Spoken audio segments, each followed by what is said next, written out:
হ্যাঁ বিধান বল। হ্যাঁ ভাই, রাহুলের ব্যাপারটা শুনলি? হ্যাঁ একটু আগেই জানতে পারলাম, খুব খারাপ লাগছে ভাই।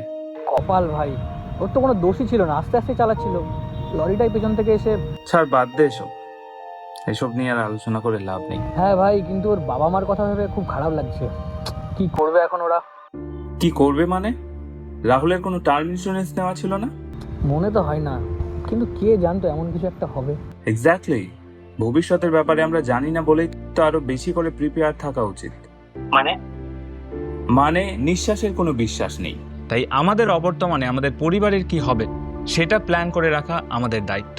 আর এই ধরনের পরিস্থিতি সামাল দেওয়ার জন্য সব থেকে গুরুত্বপূর্ণ জিনিসটা হলো টার্ম ইন্স্যুরেন্স। টার্ম ইন্স্যুরেন্স বিষয়টা খুবই সিম্পল। আমাদেরকে শুধু মান্থলি ছোট্ট একটা প্রিমিয়াম দিয়ে একটা পলিসি বুক করতে হবে, এবং তার বিনিময়ে এই প্রিমিয়াম চলাকালীন যদি আমাদের কিছু হয়ে যায়, তাহলে আমাদের পরিবারকে যেন কোনো বড়সড় ফিনান্সিয়াল ধাক্কার সামনে না পড়তে হয়, তার দায়িত্ব নেবে এই টার্ম ইন্স্যুরেন্স। এবং এখন মাসে মাত্র 400 থেকে 500 টাকার বিনিময়ে 2 কোটি টাকা অবধি কভারেজ পাওয়া যায়। এবং এখন তো সরকারও বলে যারা ফ্যামিলিতে একমাত্র আর্নিং মেম্বার, তাদের জন্য এই টার্ম ইন্স্যুরেন্স ভীষণ ভীষণ দরকারি। তাই সরকারের তরফ থেকে টার্ম ইন্স্যুরেন্সের উপর কোনো জিএসটি নেওয়া হয় না। কিন্তু আমরা সব থেকে বড় ভুল যেটা করি সেটা হচ্ছে আমরা ভাবি যে এখন তো বয়স কম, পরে নিয়ে নেব। কিন্তু একটা জিনিস ভুলে যাই, যত কম বয়সে ইন্স্যুরেন্স নেওয়া যায় তার প্রিমিয়াম তত কম দিতে হয়। তাহলে আমি একটা টার্ম ইন্স্যুরেন্স নিয়ে রাখি বল। টার্ম ইন্স্যুরেন্স নিবি কিনা সেটা কোনো প্রশ্নই নয়, প্রশ্ন হচ্ছে তোর জন্য বেস্ট পলিসি কোনটা হবে সেটা বাছাই করবি কিভাবে।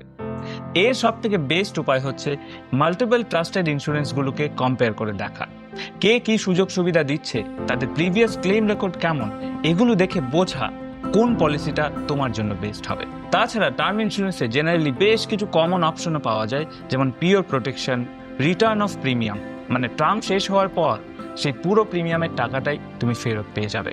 তারপর জিরো কস্ট বা আর্লি এক্সিট অপশন, মানে কিছু কিছু টার্ম ইন্স্যুরেন্সে তুমি চাইলে আর্লি এক্সিট নিয়ে নিতে পারো। তো পয়েন্ট কিন্তু খুবই সিম্পল, লাইফ ইজ আনপ্রেডিক্টেবল। তো আজ যদি তোমার কিছু একটা হয়ে যায়, তাহলে তোমার ফ্যামিলিকে অন্তত ফিনান্সিয়ালি কোনো ধাক্কার সামনাসামনি হতে হবে না। তাই টার্ম ইন্স্যুরেন্সকে কোনো অপশন নয়, বরং নেসেসিটি হিসেবে ট্রিট করা উচিত। বুঝলি? হ্যাঁ ভাই, ঠিকই বলেছিস, কিন্তু অনলাইনে কম্পেয়ার করবো কোথায়?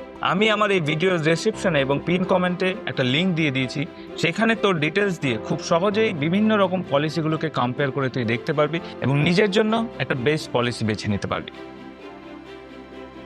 আর তোমরাও